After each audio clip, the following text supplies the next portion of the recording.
कब है भैया, आज हमें दावत मिल गई है।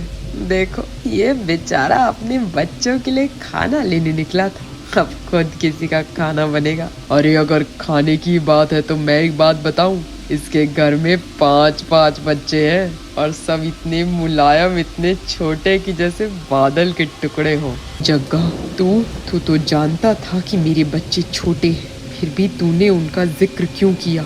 क्योंकि तूने उस दिन मुझे अपने घोंसले में जगह नहीं दी थी गुन्नू। शुरू करो, पहले नरम मांस से शुरुआत करो, गिन्नी के उन बच्चों से जो घोंसले में अकेले हैं। अगर किसी ने मेरे बच्चों की ओर देखा भी तो एक गिन्नी चिड़िया अपने पंखों से आसमान चीर देगी। वो है जग्गा कालिया। जग्गा कालिया मुस्कुराता है। अरे अरे भाइयों, क्या बात है? आज तो लग रहा है जैसे जंगल में भोज चल रहा हो। किस पर हाथ साफ कर रहे हो? कब है भैया, आज हमें दावत मिल गई है। देखो ये बेचारा अपने बच्चों के लिए खाना लेने निकला था, अब खुद किसी का खाना बनेगा। जग्गा कालिया एक चालाक मुस्कान के साथ जवाब देता है। अरे अगर खाने की बात है तो मैं एक बात बताऊं, इसके घर में 5-5 बच्चे हैं और सब इतने मुलायम, इतने छोटे कि जैसे बादल के टुकड़े हो। शिकारी पक्षी उत्सुक होकर उसकी ओर देखते हैं और लालच में आ जाते हैं। सच में इतने छोटे हैं? हाँ, अगर तुम वहाँ पहुँच जाओ तो तुम्हें किसी और शिकार की जरूरत ही नहीं पड़ेगी। नरम मांस, बिना काटा, बिना मेहनत, बस उड़ो और खा जाओ। गुन्नू की आंखों में भय और आक्रोश एक साथ उभर आते हैं। जग्गा, तू तो जानता था कि मेरे बच्चे छोटे हैं, फिर भी तूने उनका जिक्र क्यों किया? क्योंकि तूने उस दिन मुझे अपने घोंसले में जगह नहीं दी थी गुन्नू, याद है ना? अब तूफान में कोई किसी का नहीं होता, हर कोई अपने लिए जीता है। शिकारी पक्षी ठहाका लगाते और गुन्नू की आंखों से आंसू गिरते हैं। जग्गा की वो हंसी जैसे किसी ने जंगल के दिल में कांटा चुभो दिया। गुन्नू का मन टूट गया, पर उसके दिल के किसी कोने में अब भी उम्मीद की एक लौ जल रही थी कि गिन्नी अपने बच्चों को बचा लेगी किसी दिन। बिजली चमकती है और गिन्नी चिड़िया का नाम गुन्नू की पुकार में गूंजता है। गिन्नी, मेरे बच्चों को बचा लेना। आसमान में अभी भी धुंधलापन है, सुबह और शाम के बीच का समय। हवा में नमी और भय, पेड़ों की डालियां टपक रही हैं और बारिश की हर बूंद किसी चेतावनी जैसी लग रही। गुन्नू गया था एक वादा निभाने, पर लौट कर नहीं आया। अब गिन्नी के दिल में एक ही आवाज थी, वो जिंदा है, वो जरूर जिंदा है। गिन्नी अपने बच्चों को घोंसले में अपने से सटा कर रखती। उनकी छोटी छोटी आंखें डर से कांप रही। पहला बच्चा धीरे से पूछता है, माँ, पापा कब आएंगे? मुझे भूख लगी है। बस बेटा, बस थोड़ा इंतजार करो, तुम्हारे पापा बहुत बहादुर हैं, वो आएंगे और तुम्हारे लिए खाना भी लाएंगे। वो बच्चों को अपने पंखों से ढकती है, फिर एक गहरी सांस लेकर आसमान की ओर देखती है। मुझे खुद ढूंढना होगा उसे, कहीं ना कहीं इस तूफान में अटका होगा। गिन्नी उड़ान भरती, बारिश की ठंडी बूंदें उसके पंखों से टकराती हैं, पर वो रुकती नहीं। वो हर पेड़, हर झाड़ी, हर डाल पर खोज करती है। हर दिशा में बस हवाओं की सीटी थी। हर डाल पर कोई ना कोई डरा हुआ जीव छिपा था, पर गिन्नी का दिल कह रहा था, गुन्नू की सांसें अभी बाकी हैं। थोड़ी दूर एक पेड़ पर बैठी है बूढ़ी चिड़िया, मूसा मैना। उसकी आंखें गहरी और वो गिन्नी को देखती है। अरे गिन्नी, तू इस वक्त बाहर? अरे अभी तो शिकारी पक्षियों का इलाका है, क्या तू पागल हो गई है? मूसा दीदी, मैंने गुन्नू को कल यहीं के आसपास उड़ते देखा था, वो वापस नहीं आया। क्या तुमने उसे कहीं देखा है? मैंने नहीं देखा, पर सुना है कि झरने के उस पार और शिकारी पक्षियों का झुंड कुछ पकड़ कर ले गया था। गिन्नी की आंखों में बिजली सी चमक जाती। कौवे, क्या वो जग्गा कालिया हो सकता है? शायद, पर वहाँ मत जा गिन्नी, वो इलाका बहुत खतरनाक है। जो वहाँ गया वो लौटा नहीं। अगर मेरा गुन्नू वहाँ है तो मैं भी लौटने नहीं आई बीती। मैं उसे लेकर ही वापस आऊंगी। वो बिना एक पल गंवाए उड़ जाती। तेज हवा उसके पंखों को झुलाती है, पर उसकी आंखों में अब डर नहीं, सिर्फ प्रेम की आग है। आगे बढ़ते हुए गिन्नी को दूर से काऊ की कर्कश आवाजें सुनाई देती हैं। भीड़ की ऊंचाई पर कुछ हलचल, जैसे कोई संघर्ष चल रहा हो। वो आवाज, वो कोई साधारण चीख नहीं थी, वो थी एक पहचान। वो थी गुन्नू की पुकार।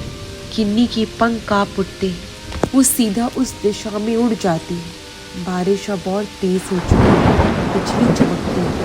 गिन्नी तेज स्वर में पुकारती है, गुन्नू, गुन्नू सुन रहे हो? मैं आ गई हूँ। बिजली की चमक में उसे दूर एक डाल पर कोई झलक दिखती। घायल पक्षी जिसके पंख टूटे हुए हैं, और उसके पास जग्गा कालिया बैठा है। और वहीं तूफान की आग के बीचों बीच गिन्नी ने देखा वो जिसे वो सबसे ज्यादा प्यार करती थी, अपने सिवा के पंजों में था। गुन्नू की सांसें धीमी चल रही हैं। जग्गा कालिया की आंखों में ठंडी हंसी है। स्वागत है गिन्नी चिड़िया, हम तुम्हारा इंतजार कर रहे थे। गिन्नी के चेहरे पर आंसू गिरते। काले बादल, बिजली की चमक, तूफान की लगातार शोर के बीच पेड़ की ऊंची शाखा पर जहाँ कौवों और शिकारी पक्षियों का झुंड मंडरा रहा है, बीच में एक डाल पर बंधा है घायल थका हुआ गुन्नू चिड़ा। उसकी आंखें आधी खुली हैं और सांसें भारी। कभी कभी तूफान बाहर नहीं अंदर होता है, जहाँ दिल प्रेम और प्रतिशोध के बीच झूलता है। आज वही तूफान गिन्नी के दिल में था। गिन्नी चिड़िया बारिश में भीगती हुई उड़कर वहां पहुंचती है। जग्गा कालिया उसे देखता है और उसकी आंखों में फिर वही पुरानी ठंडी चालाकी। गुन्नू, ओ गुन्नू, तुम ठीक हो ना? वो पास आने की कोशिश करती है, लेकिन दो शिकारी पक्षी रास्ता रोक लेते हैं। कहाँ चली आई तू छोटी चिड़िया? यहाँ तो आज भोज है और तेरे पति है मुख्य व्यंजन। सारे पक्षी हंसने लगते हैं और जग्गा मुस्कुराता है। अरे गिन्नी, तू आ ही गई। देख, मैं तेरा एहसान उतारने आया। उस दिन तूने मुझे अपने घोंसले में जगह नहीं दी थी, तो आज मैंने तुझे जगह दी है अपने शिकार के बीच। गिन्नी कांपती है, लेकिन उसकी आंखों में अब डर नहीं, क्रोध। जग्गा, अगर मैंने तुझे उस दिन रोका था तो इसलिए कि मेरे बच्चे छोटे थे। मैंने तेरा बुरा नहीं चाहा, पर तूने तो अपनी इंसानियत ही मार डाली। जग्गा एक ठंडी हंसी हंसता है। इंसानियत? ये जंगल है गिन्नी। यहाँ जो भूखा है वही जिंदा है, और जो दया करता है वो मरता है। गुन्नू धीरे से सिर उठाता है। उसकी आवाज कांप रही है। जग्गा, जो तू कर रहा है वो तुझे कभी सुकून नहीं देगा। तेरे भीतर भी एक दिन तूफान उठेगा जो तुझे तोड़ देगा। थोड़ी देर सन्नाटा छा जाता है। जग्गा की आंखों में एक पल को झिझक झलकती है, लेकिन वो फिर संभल जाता है। बस करो ये दया भरी बातें, अब समय है भोज का। वो अपने पंख फैलाकर शिकारी पक्षियों की ओर इशारा करता है। शुरू करो, पहले नरम मांस से शुरुआत करो। गिन्नी के उन बच्चों से जो घोंसले में अकेले हैं। गिन्नी की आंखों से आग निकल पड़ती। अगर किसी ने मेरे बच्चों की ओर देखा भी तो एक गिन्नी चिड़िया अपने पंखों से आसमान चीर देगी। वो बिजली की तरह झपटती है और एक शिकारी पक्षी पर हमला कर देती है। बारिश और हवा के बीच लड़ाई शुरू हो जाती है। पंखों की टकराहट, चीखें और बिजली की चमक। वो एक चिड़िया थी, पर उस पल वो किसी माँ का प्रतिरूप बन चुकी थी। किसी डर नहीं, सिर्फ अपने परिवार की रक्षा करनी थी। गिन्नी अपने पंजों से शिकारी पक्षी को धक्का देकर गिरा देती। फिर वो गुन्नू के पास पहुंचती है और उसकी रस्सियां काटने लगती। गिन्नी, जाओ, बच्चे, उन्हें बचाओ। नहीं, अब हम साथ जाएंगे, जीकर या मरकर पर अलग नहीं होगी। जग्गा कालिया क्रोधित होकर चीखता है। कोई आज तक मुझसे नहीं बचा गिन्नी, आज तुम दोनों मरोगे। वो झपटता है, गिन्नी मुड़ती है और अपने पंख फैलाती है और सीधा उसकी ओर उड़ती है। बिजली की चमक में दोनों की आकृतियां टकराती हैं और पूरा जंगल गूंज उठता है। उस पल काले आसमान में एक चिड़िया और एक कौवा जीवन और मृत्यु का नृत्य कर रहे हैं और नीचे तूफान थमने लगा था। गुन्नू की आंखें खुलती है तो वो देखता है कि जग्गा जमीन पर गिरा पड़ा है और गिन्नी उसके ऊपर झुकी हुई है और उसकी सांसें बहुत तेज है। गिन्नी, तू ठीक है ना? हाँ, पर लगता है अब इस तूफान को भी चैन मिल गया है। बारिश रुक जाती है, हवा में हल्की धूप की झिलमिलाहट है। रात गुजर चुकी थी। तूफान की गूंज अब सिर्फ पत्तों पर गिरती बूंदों में रह गई थी। सूरज की किरणें धीरे धीरे जंगल के कोनों में उतर रही थी, मानो किसी ने अंधेरे के पन्नों पर एक नई शुरुआत लिख दी हो। गिन्नी अपने घोंसले में थी। गुन्नू घायल था मगर जिंदा। उसके बच्चे पंख फैलाना सीख रहे थे। सब कुछ शांति में लौट रहा था, सिवाय एक आत्मा की, जग्गा कालिया की। वो उसी पेड़ के नीचे पड़ा था जहाँ कल उसने मौत का नाच खेला था। उसके पंख टूटे हुए और आंखों में पछतावे की झिलमिलाहट। ये क्या हो गया मुझसे? मैंने क्या कर डाला? मैं तो बस जीना चाहता था, पर इस लालच ने मुझे राक्षस बना दिया। उसने आसमान की ओर देखा जहां अब सूरज की पहली किरण चमक रही थी। उसने देखा एक छोटी चिड़िया अपने बच्चों को उड़ना सिखा रही थी। वो थी गिन्नी।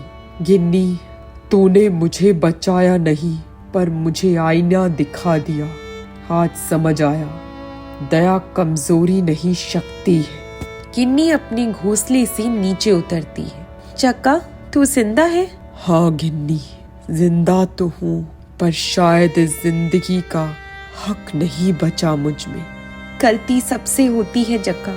महत्वपूर्ण ये है कि कौन उसे मानता है। जंगल तब अच्छा बनता है जब शिकारी भी इंसानियत सीख ले। जग्गा की आंखों से आंसू टपक पड़े। काले पंखों पर पहली बार सच्चे पश्चाताप की बूंदें थी। गिन्नी, क्या मुझे एक मौका मिलेगा? शायद मैं इस जंगल का कर्ज चुका सकूं। हाँ जग्गा, हर सूर्योदय एक नया अवसर होता है। आज से तू हमारे बच्चों का रक्षक बनेगा, ना कि शिकारी। और बस वहीं से जंगल की सुबह बदल गई। कभी जो कौवा डर का प्रतीक था, वो अब चेतावनी का रक्षक बन गया। वो बच्चों को उड़ना सिखाता और बारिश आने से पहले सबको आगाह करता। गिन्नी और गुन्नू के घोंसले में अब खुशियां थी और जग्गा कालिया के दिल में पहली बार सुकून। तूफान अब खत्म नहीं हुआ था, वो बस प्रेम में बदल गया था। क्योंकि जंगल का असली सवेरा सिर्फ धूप से नहीं होता, बल्कि पश्चाताप से होता है।